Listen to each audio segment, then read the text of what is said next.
welcome to our winter senior class readings. I'm Emily Chinquamani, and I'm the chair of the Creative Writing Department, and I'm joined by the rest of our faculty this evening. Our fiction instructor, Alan Rossi, is right over there, and our nonfiction instructor, Hayreem Lee, and we also have a playwriting instructor, Austin Wilson, who is probably at the Warehouse Theater right now. Quick reminder, please silence your cell phones if you haven't already done so, and turn your flash off for any photos. And also an update while you're here, our spring end of the semester readings are going to be on Sunday, May 3rd. At the beginning of the year we said May 2nd, so they're just moved over one day.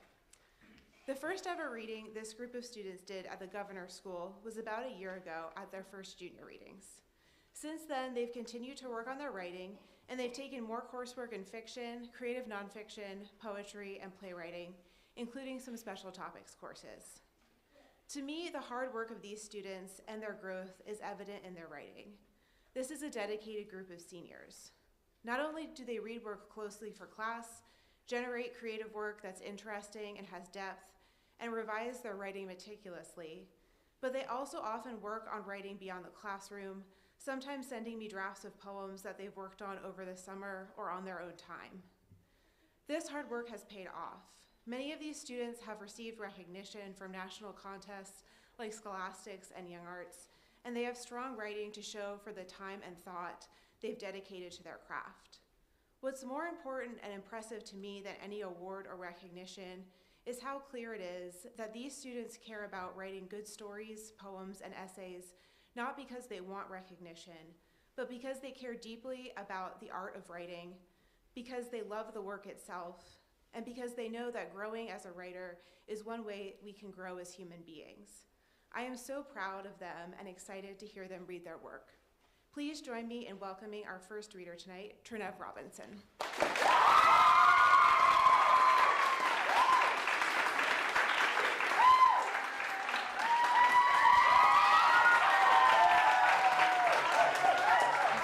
Good evening. My name is Trinev Robinson. I'm from Greenwood, South Carolina, and I'll be reading a flash fiction piece entitled Fruit Fly. I walked into the girl's house, and the first thing I noticed was the smell of rotting fruit that sat in a bowl on the small coffee table in front of her. The second was the shiny, colorful eye patch across her right eye. My friend, her neighbor, had warned me about it just before we walked in. He told me not to mention it, but I didn't even have to before she said, "I don't blame you for staring. The rainbow eye patch probably wasn't the best choice, but it's the one my mom got me." She sat down in the recliner on the other side of the room. I sat on the couch across from it while waiting for my friend to grab whatever he came in there to get.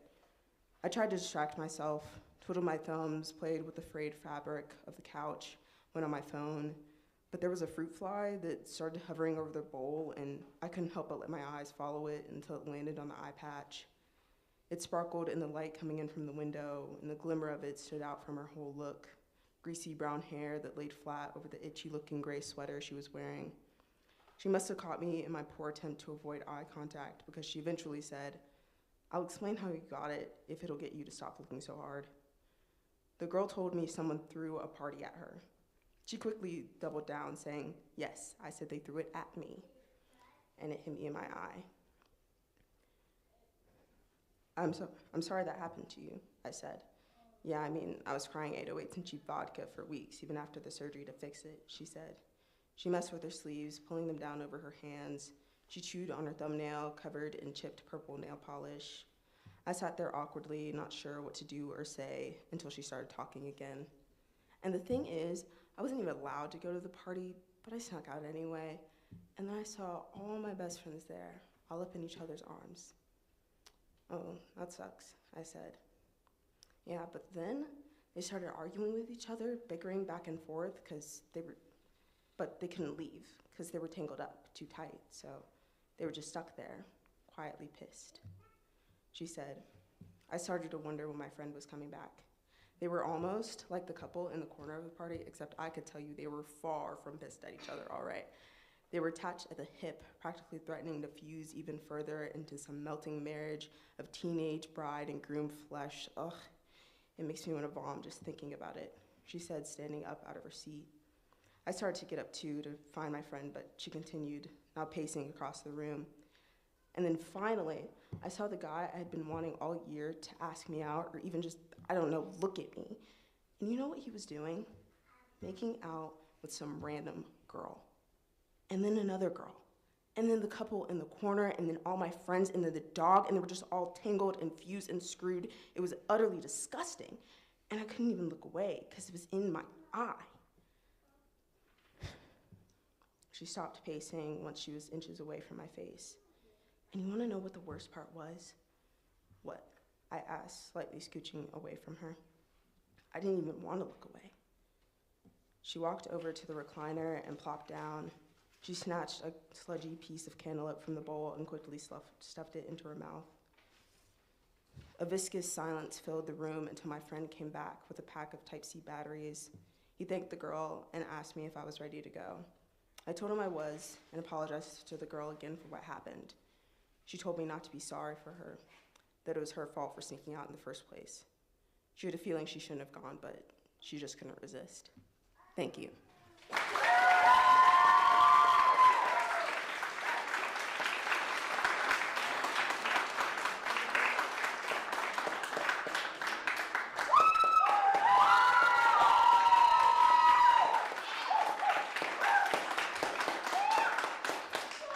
Hello, my name is Louisa Jane, and I will be reading an excerpt from a piece of fiction entitled Horn Girl.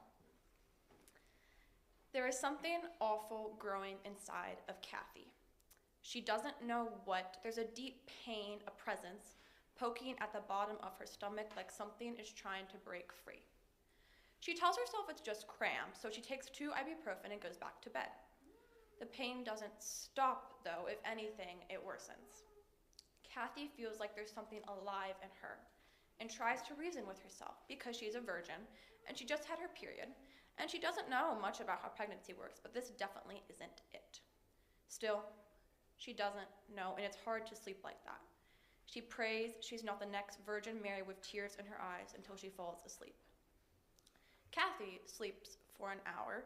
Kathy wakes up and she wants to die. Her vision blurs for a second and she almost faints. She tries to move, but her body won't let her. She's stuck in a weird, pain-induced paralysis. Every itch of her nerves sends nausea chasing down into her gut, where it pulls and forms and throbs against her stomach, the very lining of her organs. She clutches her body, which is warped, and remembers the movie Alien and begins to sob in great, disgusting hiccups. Oh my God, she thinks, an alien's gonna burst out of my stomach. An alien does not burst out of her stomach. Something else does. It begins with a sharp pain, the sharpest yet, poking at the segment of skin overlaying her urethra.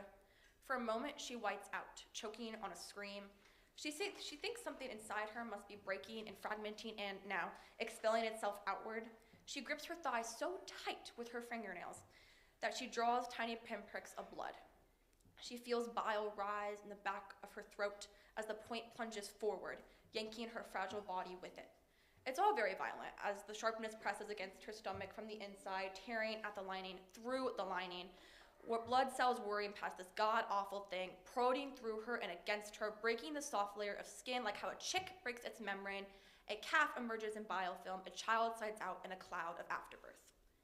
This is the moment where Kathy passes out. She wakes to the sound of something dripping. It seems to be coming from inside her head, plopping, sickening.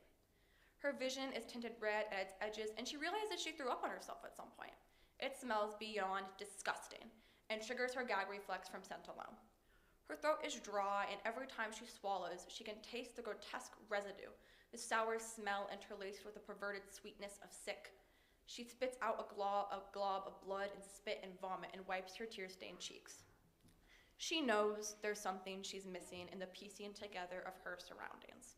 She knows it's looming beneath her, pulling her tragic vision downwards. She really doesn't want to face it.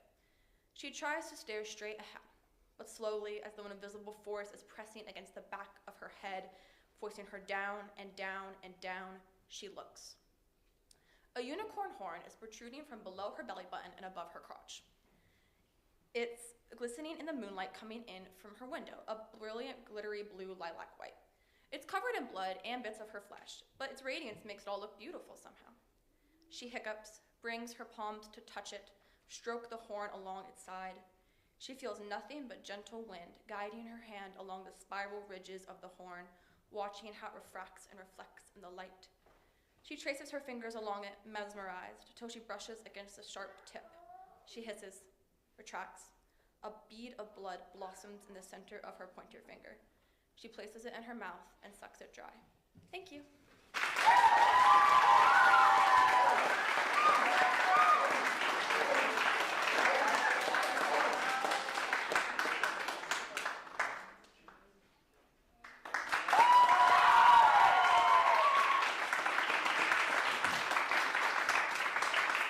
Hi, my name is Gus Massinides. I'm from Camden, South Carolina, and I'll be reading 3 poems. The first is called Burning House. A house up the road burned down yesterday. Red tin roof crashing, white siding curling. Flames, euthanasia blue, wilting flowers, broken glass, these drone with blazing. I remember what it is like to watch self-annihilation like a bee, barbed and verbose love, what it's like to unyoke from your body, receive your first and last wound sore and red. Shuttered cage is a mesh translation of thorax, and stinger is a home. How much can you singe and char before you become an unrecognizable finality?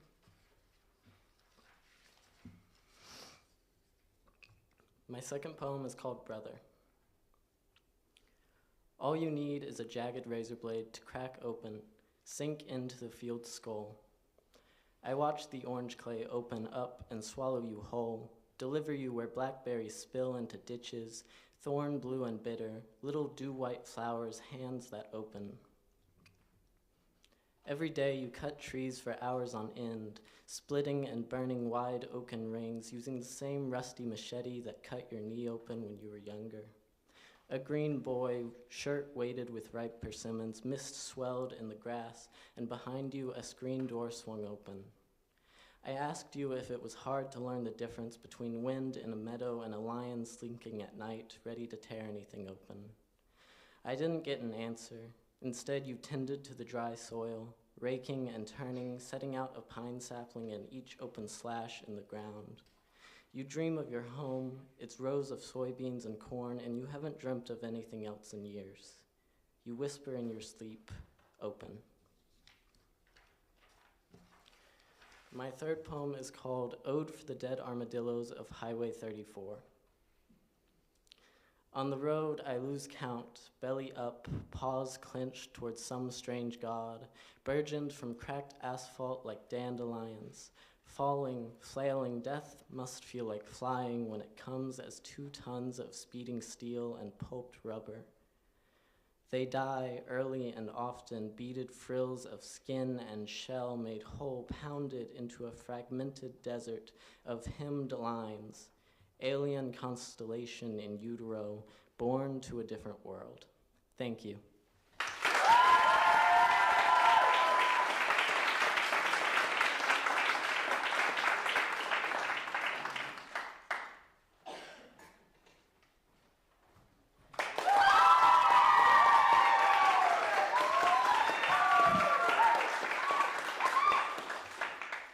Hi, my name is Corinne Glenn. I'm from Fort Mill, and I'll be reading an excerpt from a fiction piece titled Profitable.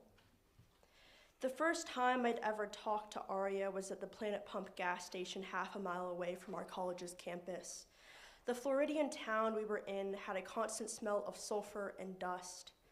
At that time, the moon had only expanded by 0.0002% of its size, according to NASA's data.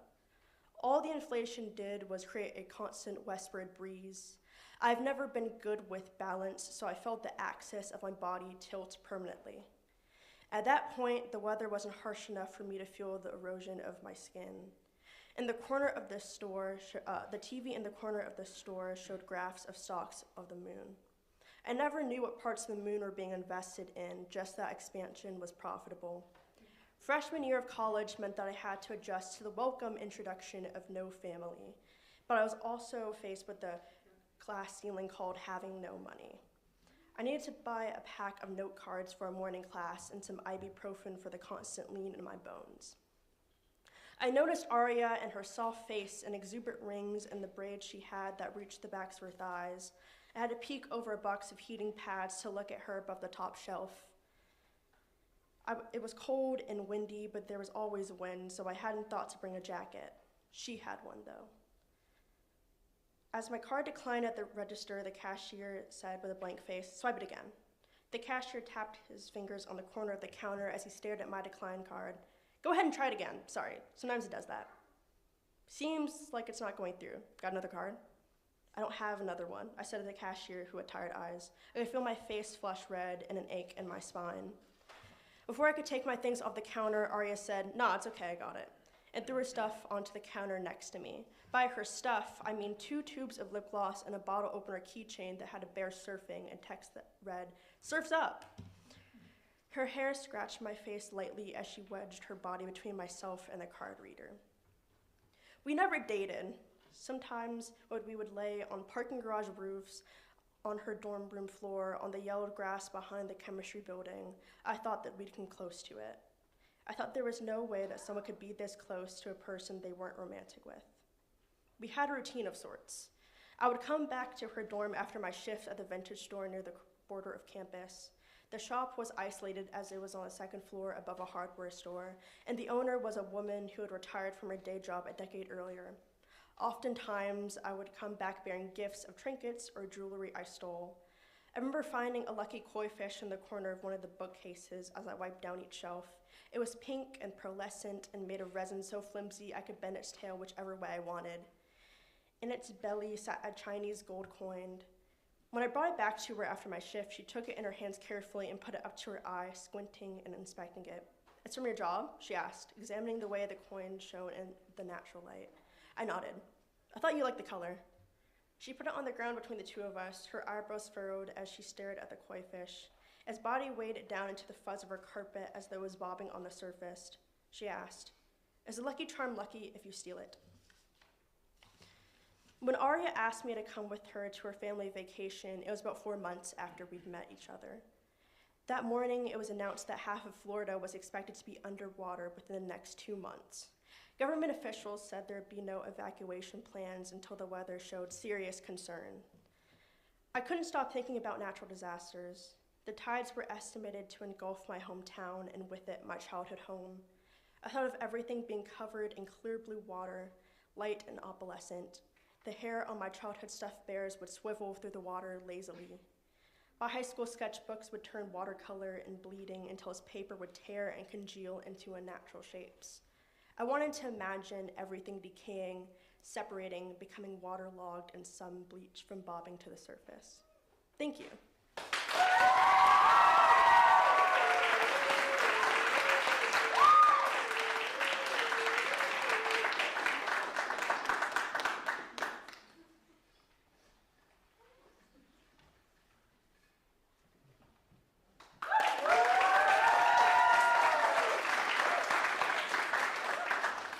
Hello, my name is Ellison Peace, and I'll be reading a collection of 3 poems for you today. All of these poems describe the same fictional woman. Cindy Darnell smokes in a parking lot and is forcibly reminded of her father. Hidden in her minivan, a pack of Newports, her father's brand, she lights up with practiced ease, keeps an eye on the holly tree border. Thin, biblical, coming down like a plague, a cloud, little brown birds landing on branches overburdened, bent to the weight of so many small red berries. Holly berries, cedar waxwings.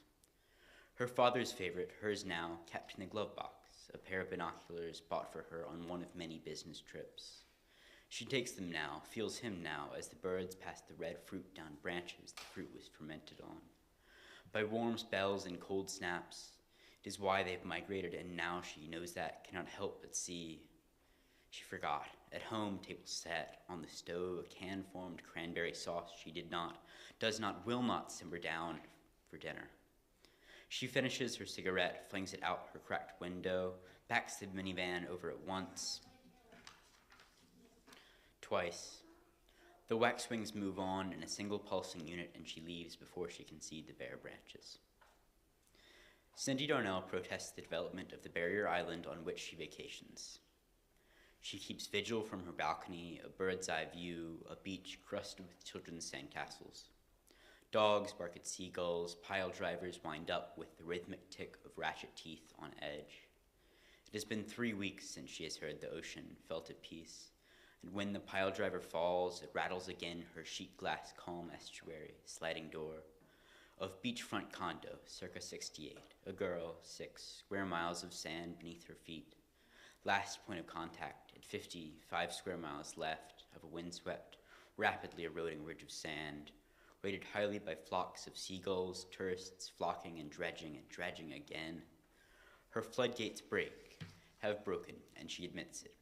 She is no longer where her feet are. Cindy Darnell, 57, fosters a gamecock. The pitter-patter of little spurs on linoleum echo in the too big house. Odors of cigar smoke and aftershave linger, but chicken shit overwhelms. He crows for attention she is intent on providing after 7 years in the ring. Tattered coxcomb, blind eye, tan-lined finger, stripped to moleskin, stubbly with pin feathers, prickling at every offense. Though her calves are bloodied, she knows he does not mean it, so she walks on eggshells, keeps on laying down newspapers, and lets him strut his stuff. Thank you.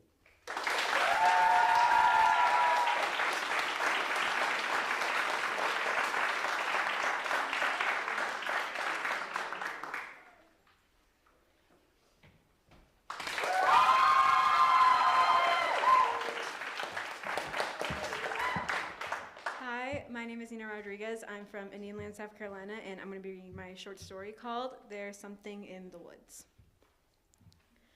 Some say it crawled its way out of the marsh and began to fester in the hollow of a dead oak.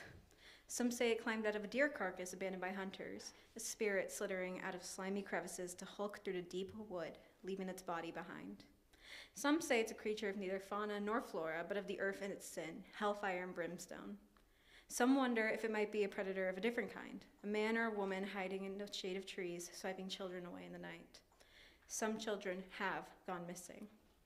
The town's parents have tried to protect their children as best they can. Some douse their children in holy water and prayer, hook a little silver cross to their backpacks. Some give their children alarms and whistles. Some teach their children to fight. Some of the children have been found. Some of them alive, wild in the eyes. Some of them in pieces, one half here, another half there. Most of them remain lost to the woods.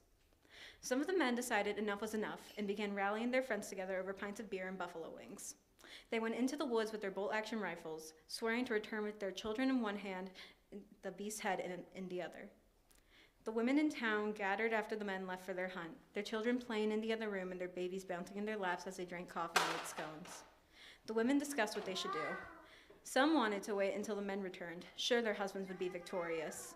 Some said they needed to come together and pray, and that way their families would be reunited and the demon would be slain.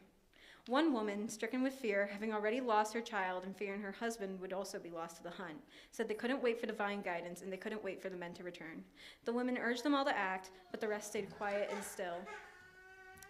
Some days passed before anybody heard from the men.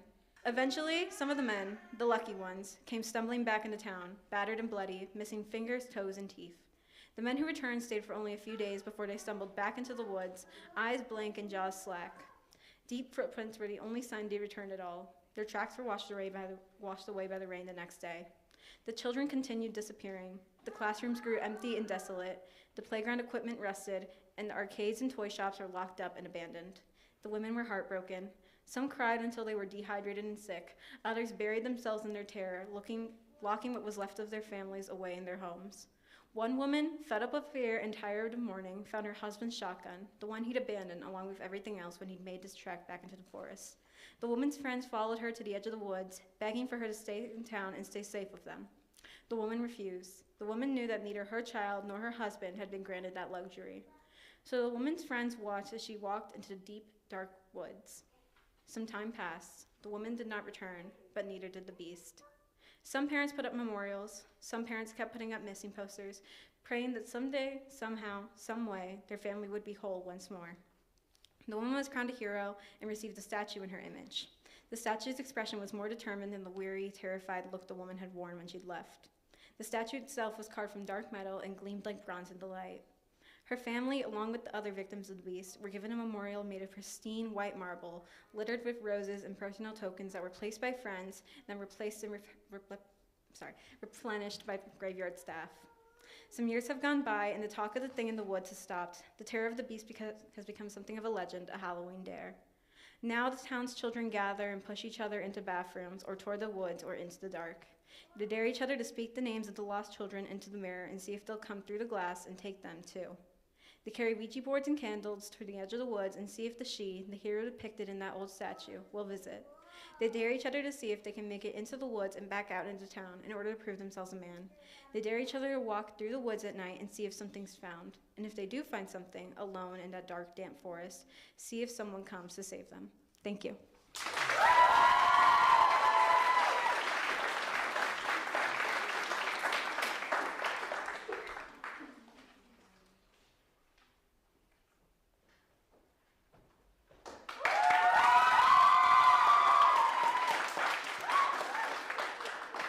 Hello, my name is Jalen Gill. I'm from Edgefield, South Carolina, and I'm reading an excerpt from a short story called I'm Actually a Really Nice Guy. I pride myself on attitude. I'm a positive guy through thick and thin. Some guys my age, they tend to rely on money or looks to get through life, but not me. I get through on personality. And I'm there for my friends when they need me to be. Like tonight, for example. When Jen calls and asks me to bring her laptop, there's a big part of me that doesn't want to go. I don't want to go because she's just broken up with her boyfriend, and I know I'll try to hit on her, and I don't want to do that because it's creepy. Even if I go and just pretend to be a friend, it really will be in service of eventually asking her out. And I don't want to ask her out because asking out a coworker borders on sexual harassment, and I'm a guy who supports feminist workplace policies. Plus, I want to be an ally to all women, but I also grabbed the laptop anyway because I do want to see Jen, and after all, a part of me feels that workplace politics can't invade every aspect of one's life. So I drive the laptop over, and when I get there, I tell myself just to be a supportive coworker. But when she opens the doors, I'm wearing cute sweats, and her hair is wet from a recent shower, and she smells really good. Hey, she says, and I try to decide if this is friendly or if she's also debating the authority that workplace dating policies should have on her personal life. But she also sounds somewhat sad, and I think about how sad this breakup must make her. Poor girl. I walk in, seeing her cleaning her kitchen. She must be trying to take her mind off things. Hey, I brought you dinner. You doing okay? I thought a friendly gesture like bringing her dinner might reassure her that I'm not here for the sole purpose of getting into her pants, that I'm the kind of guy she can trust. She grimaces and puts down the rag she's been using to scrub the counter. She must like to keep a clean house, because her whole apartment looks so clean from the front door. I've already had dinner. Matthew. Patrick treated me at Fior. After they broke up, he's got balls for sure. I can't imagine doing that to a girl, taking her out somewhere real nice right after I dump her. Or worse, taking her somewhere expensive to break up with her. Fior? Wow, that's pricey. He got a promotion or something? As soon as I ask, she shoots me another weird look. No, his job just pays pretty well. I pause. Her boyfriend's a plumber. How would a guy like that be able to afford such an expensive dinner, especially for a girl he knows he has no future with? So I ask, isn't he a plumber? It's confusing, honestly, how a beautiful girl like her would ever settle for someone like him. She rolls her eyes, taking the takeout bag from me and putting it in the unclean section of her kitchen counter. He owns a plumbing company. They also do HVAC repair. Same thing. Sure, whatever. Did you bring my laptop? I nod and put my bag on the counter. She opens her mouth to say something, but she shuts it and lets me get out her laptop. Yep, I'm glad I was still in the office when you called, I say. She takes the laptop from me. She inspects the top to check for any damage, then opens it and looks over the screen and keyboard. She won't find anything, of course. I'm much too diligent to allow something so expensive to get damaged, especially when she trusts me to bring it to her. After a couple seconds, she takes it to her living room and puts it on her coffee table, plugging it into a charger attached to the nearby wall. Thank you.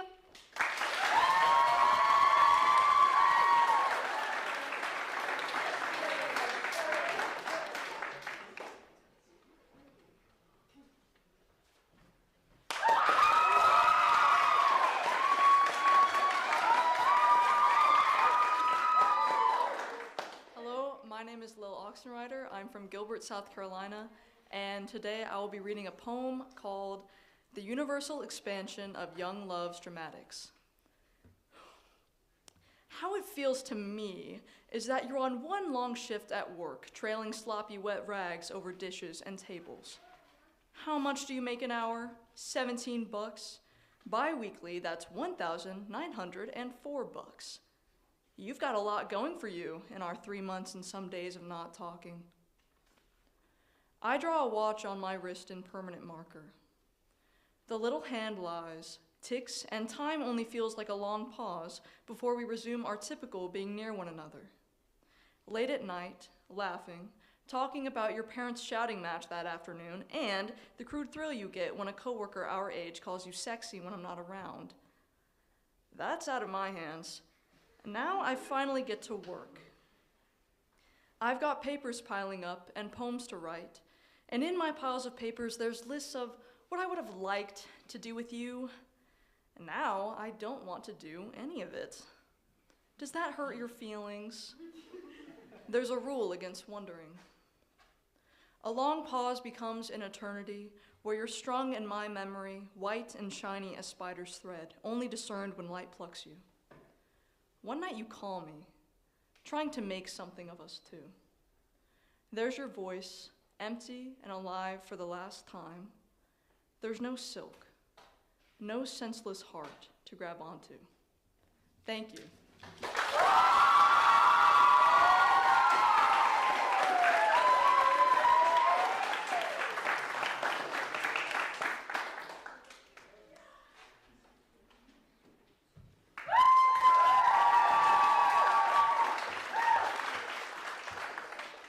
Hi, my name is Julian Jones. I'm from Fort Mill, South Carolina, and I'll be reading 3 poems for you all about aliens.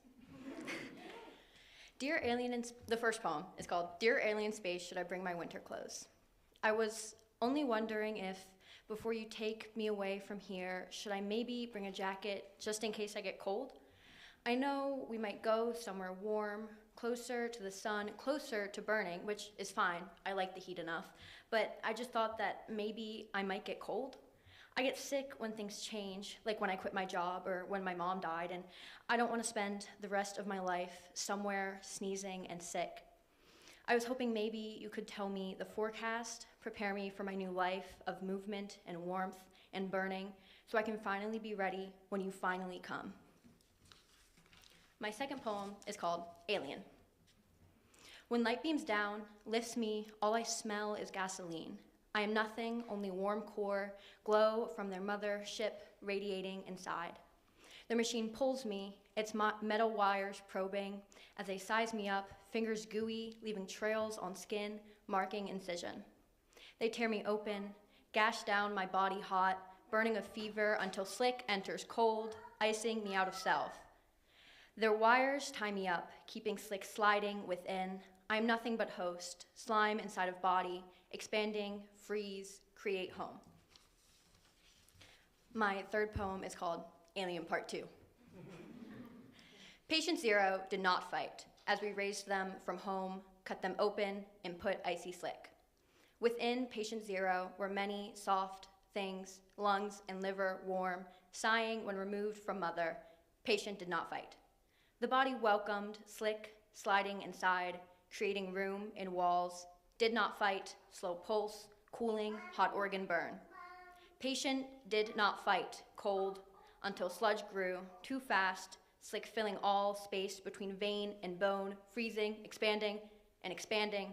Sludge poured out of Patient Zero. We could not fight it. Unwanted, it would not stop, opening stitches and scab, expelling from pores, ice out of body, a failure. Thank you.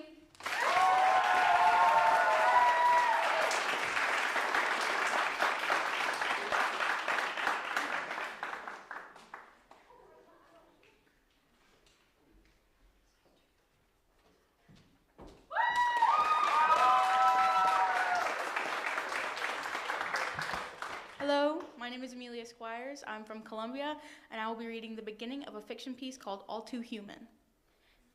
I keep having dreams every night. My girlfriend is in them, and so are the butterflies. Last night, it was that I had to watch her grow wings, butterfly wings.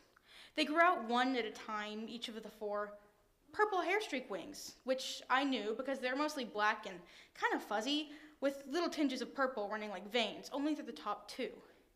The skin on her back bumped, or crawled, I guess. And suddenly she sprouted these big, giant black and purple wings. And then she just flew right off. The night before, it was that her nose elongated, stretching real thin until it formed a proboscis, which is what butterflies used to eat, or more accurately, drink, which she used to drink my blood. The boyfriend liked to call all of this the year of the butterfly. It was the year his girlfriend picked up the strangest hobby, butterfly pinning. They were kind of young, her 25 and him 23, but they had what most would call a nice life. They had a house, an okay one, he thought. It wasn't exactly living it up, but it was good enough. The biggest perk, he knew, was the house's proximity to this one mountain trail park. It was only a 10-minute walk, and the trail was nice, and it had a hike with a waterfall at the end. Because of this, the two of them often went on walks in the afternoon, around 2 or 3. His girlfriend would come home, and he'd give her 10 minutes to change into hiking clothes, and then they'd go hiking until one or both of them was too tired to continue. Once they got home, she'd shower while he cooked. Then they'd watch some kind of movie or show. They were always together, and he liked that. That's how relationships were supposed to be. In his opinion, a relationship should be tight, like a closed feedback loop, so that he could know if he was doing well as a boyfriend. He just thought it was supposed to be that way. She didn't, exactly. She wanted more alone time, and this made him a little suspicious, a little paranoid, but only a little. Everyone was different, and she'd come around to the way he saw things, he figured. But at some point, she started to change. It was minor at first, just a few small excuses to get evenings by herself, or wanting to dine in her room and sit up together. But slowly, the distance got bigger. By mid-fall, she wasn't arriving on time. She'd walk in, the cold air hovering around her, the smell of leaves on her coat, and say that she didn't want to hike. She was too tired from work. He was fine with this at first because he figured it wouldn't last, and that whatever project was causing this would eventually end. But the hikes didn't resume. The drought lasted a week, then 2, then a month, and still no walks. He was starting to get fed up. And this is when the first one showed up. This little brown case, which the girlfriend walked in with, holding to the front of her chest, hiding it from the boyfriend, which only made him want to press her further about what the thing even was. Eventually, she turned the case around to show him a butterfly? What the hell is that? He asked. A butterfly?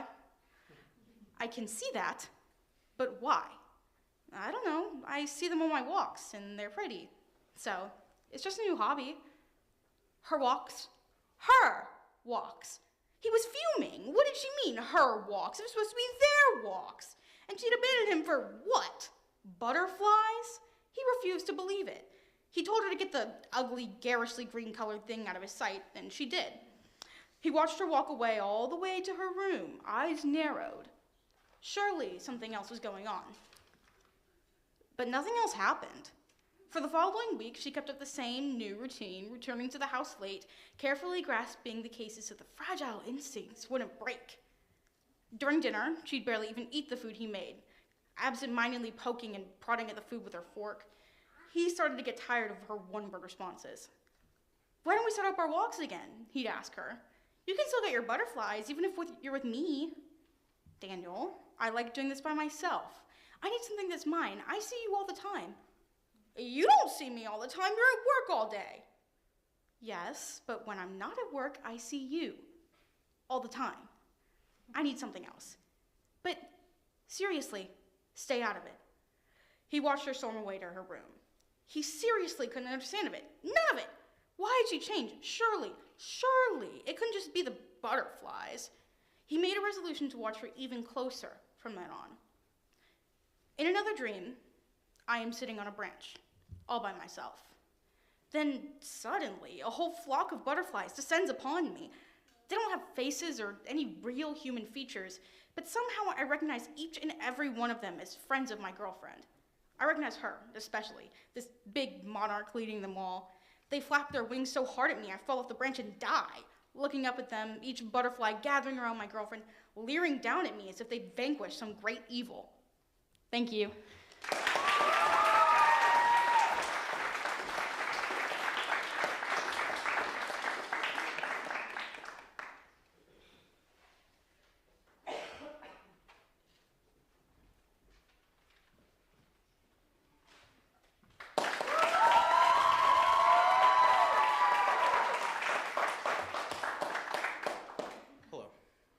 Braden Binnenhaley. I'm from Fort Mill, South Carolina, and this afternoon I'm going to be reading one poem. Self-portrait as search bar. College is far from here. Can't fall asleep. Pinterest. The whale. Purpose definition. When is the rapture? Spotify down. Can't sleep. Japanese spider cabs. Japanese spider crabs. Wikipedia climate change. Change. Changing as a person, wiki how. How do I know I'm making real connections with people and not fictitious acquaintances? District 5 News. What do I do if I can't sleep? What is the architect of the Capitol? What does the architect of the Capitol do? Who is the architect of the Capitol? Bug bites. Beetles where they shouldn't be. Art. Ache. Encyclopedia of everything. Collected conscience. How many hours of sleep is normal? Alarm clock. 5-hydroxytryptamine. Are we sure magic isn't real? Tires. Tired. Wizards near me. Library near me. Best fantasy books. What if something goes wrong? Why is money so important? Why am I scared? Thank you.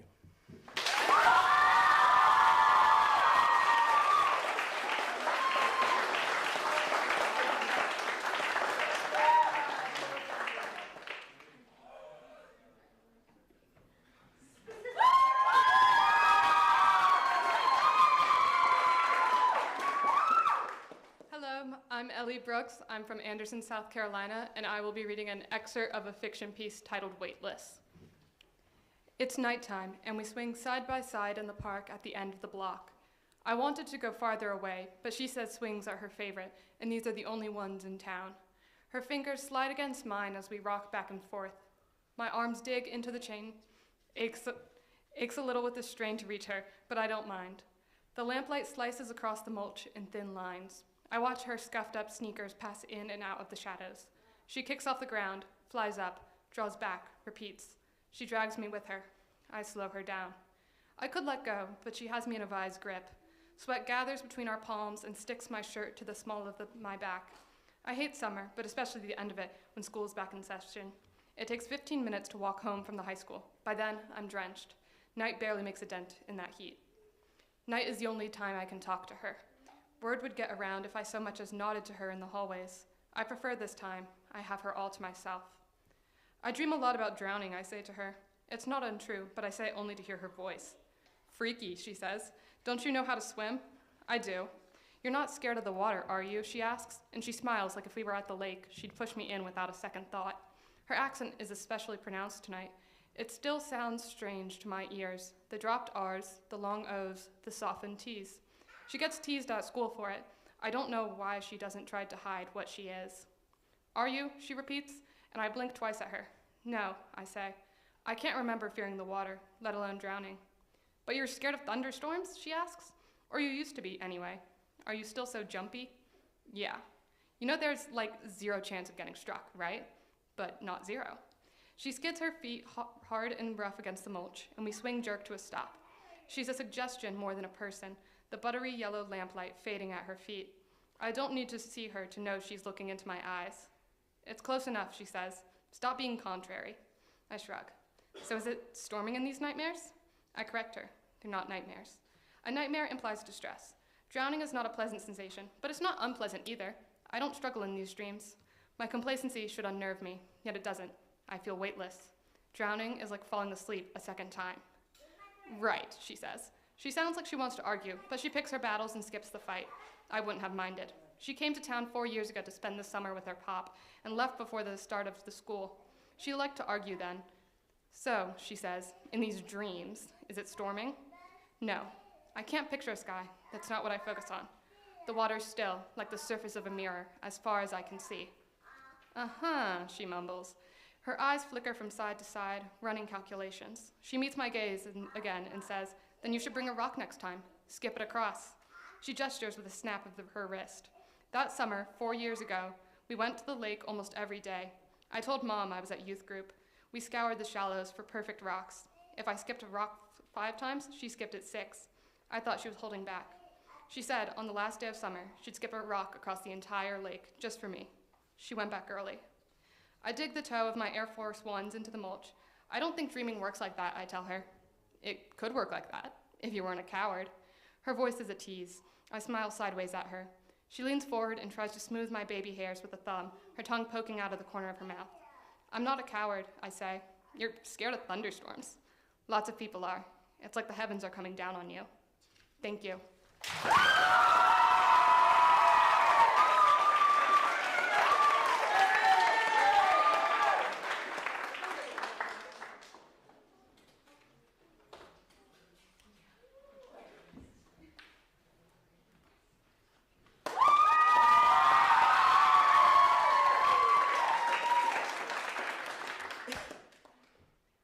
Good evening, y'all. My name is Katrin Mizik. I'm from Orangeburg County. I'm not from Orangeburg, and I got 3 poems I'm about to read tonight. All right. The first is called "This is a Stagnant Place." Prayers fester in pillow fibers, grow accustomed to the smell of mildew, forget the taste of want. Sweat seeps gently out of you into bed like a squeezed dish sponge. Dust cakes over your dresser and pictures resting on it. Can you see the futures they projected? Who took them? Eyes become pus, urging to be destroyed, to dissipate their nostalgia. Was there a sport you once liked? Tell me what your name was. Mattress collects identity from dead skin and pieces of peeled fingernail until, finally, you melt into it. Jaundice smothers scleras, light bulbs, lampshades, air whispers your name, departing from lungs only to make home in them again, dampened by humid breath. You are spores of being infecting this bedroom earth, latching and becoming afterwards, sickeningly awake, a pulsing fungus for you alone to dissolve in.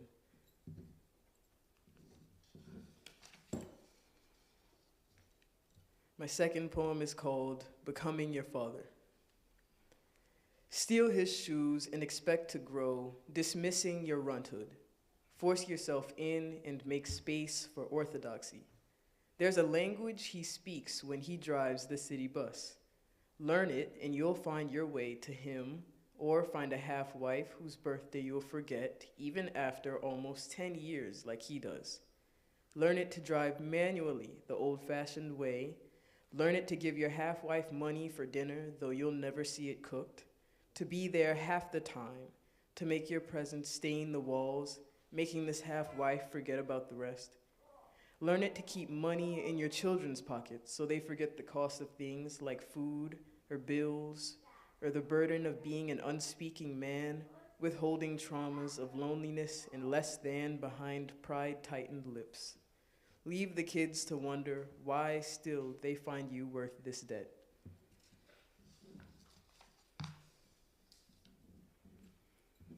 My final poem is called "We Don't Always Say the Right Things." So we sit in sand surrounded by air stuffed thick, words replaced with humidity sitting tight in our throats. Your hand, smooth and warm, almost touches mine. The water stills itself, smoothing out its ripples as if to make itself a floor, as if to seduce me into speech, as if to say, walk. I interrupt to mouth, I love you. Your skin becomes repellent and slick with stinging sweat. The sun says to try something else, and I revert to silence. Thank you.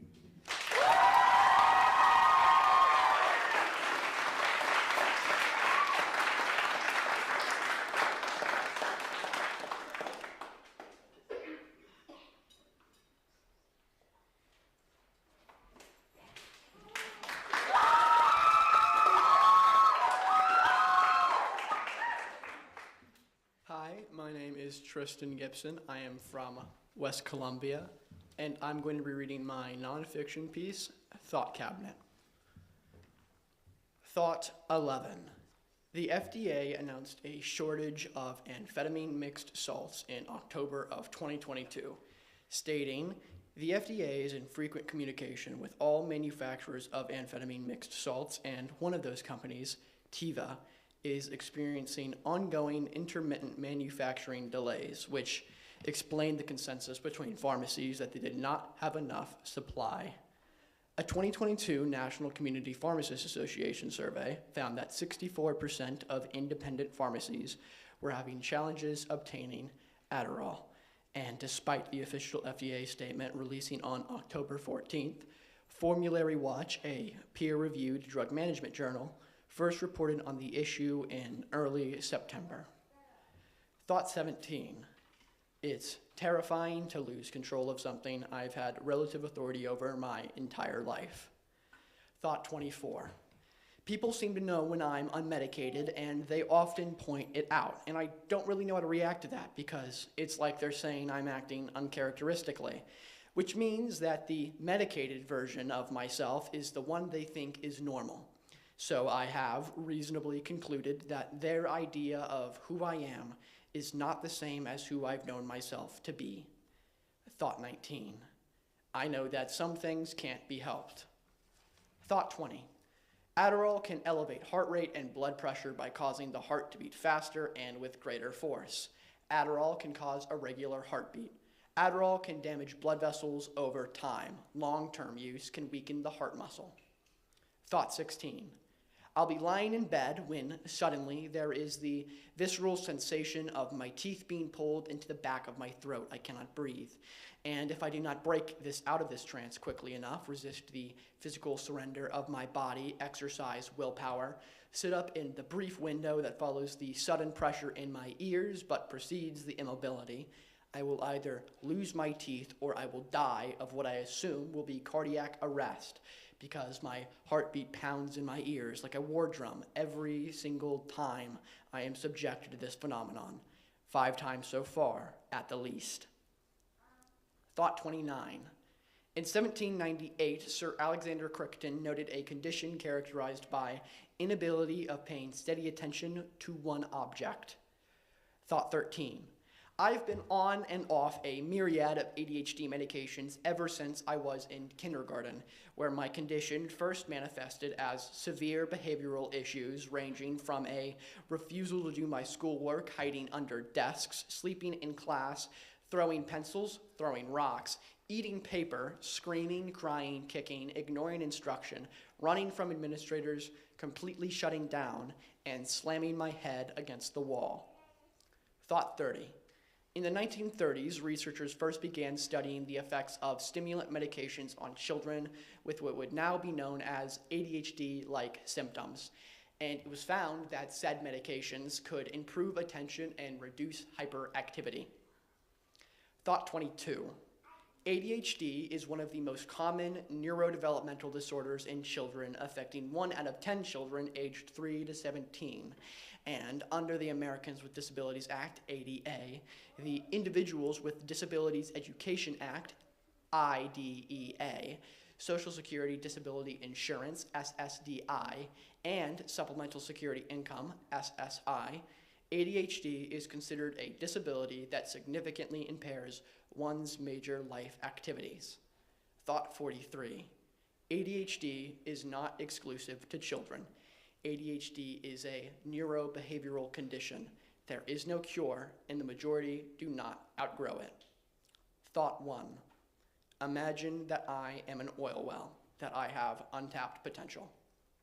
Thank you.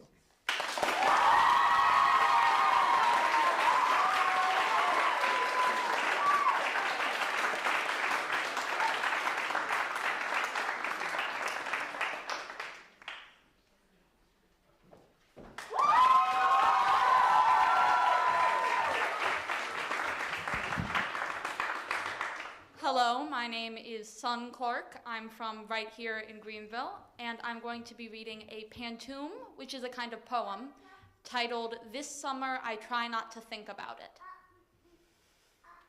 This summer I try not to think about it, so I work the garden instead. Breathe in the idle air, dead peppers in the kitchen, bird feeder that the elm tree bends to keep. What kind of harvest comes from idle air, dead pepper the kitchen. I ask my mother about dying, what kind of harvest comes. From her, I get no answers, only tracks of light. I ask my mother about our dying watermelons in the yard, plucked raw by bugs. Her, I get, but answers are only tracks of light in a quiet room. Too many dusty fruits, green watermelons in the yard, plucked raw. Bugs weeping in the window nets, caught in one quiet room too many. Dusty fruits green up in silence, 2 small onion bulbs, a dozen, weeping in the window nets, caught in a wake. I shave my mother's head. I smoke in silence too. Small onions bulb, a dozen secrets ripen, bruisey, under dawn. Awake, I shave my mother's head. I smoke, birds feed. The elm tree bends to keep a secret ripe and bruisey. Up at dawn, I work the garden instead of breathing. This summer, I try not to think about it. This summer, I try not to think about it. This summer, I try not to think about it. Thank you.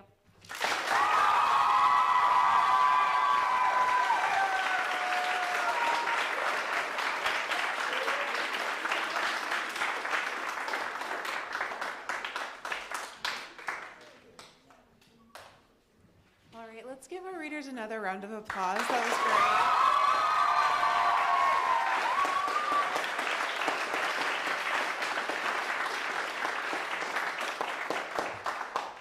Okay, thank you all so much for coming. We'll see you next time.